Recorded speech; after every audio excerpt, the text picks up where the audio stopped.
Blair for his statement. I call the member for Boothby. Thank you, Mr Deputy Speaker. I would like to express my condolences at the recent death of Mrs Heather Southcott AM, who was a former member of the South Australian House of Assembly in the seat of Mitcham.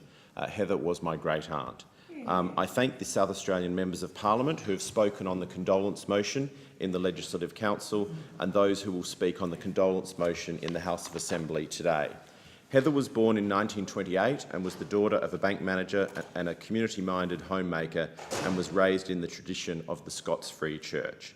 Her father encouraged her to believe that she could do anything.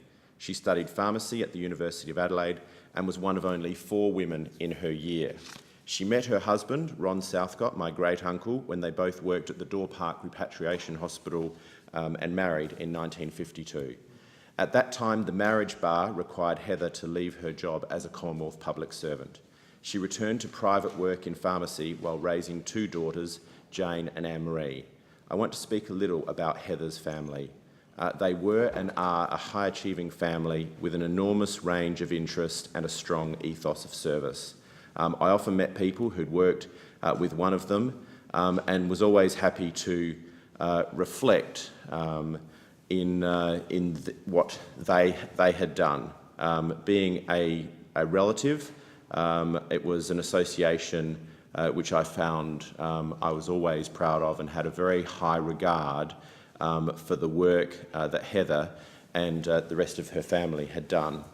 Ron was described by paediatrician and toxicologist Dr John Pern as among the greatest of the Australian doctor naturalists who worked as an administrator with the Commonwealth Department of Veterans Affairs, but who, with his self-funded home laboratory and in his spare time, was a zoologist and botanist of outstanding breadth. Jane is an associate professor in education at Monash University with a focus on the teaching of music, and Anne-Marie is a respiratory physician.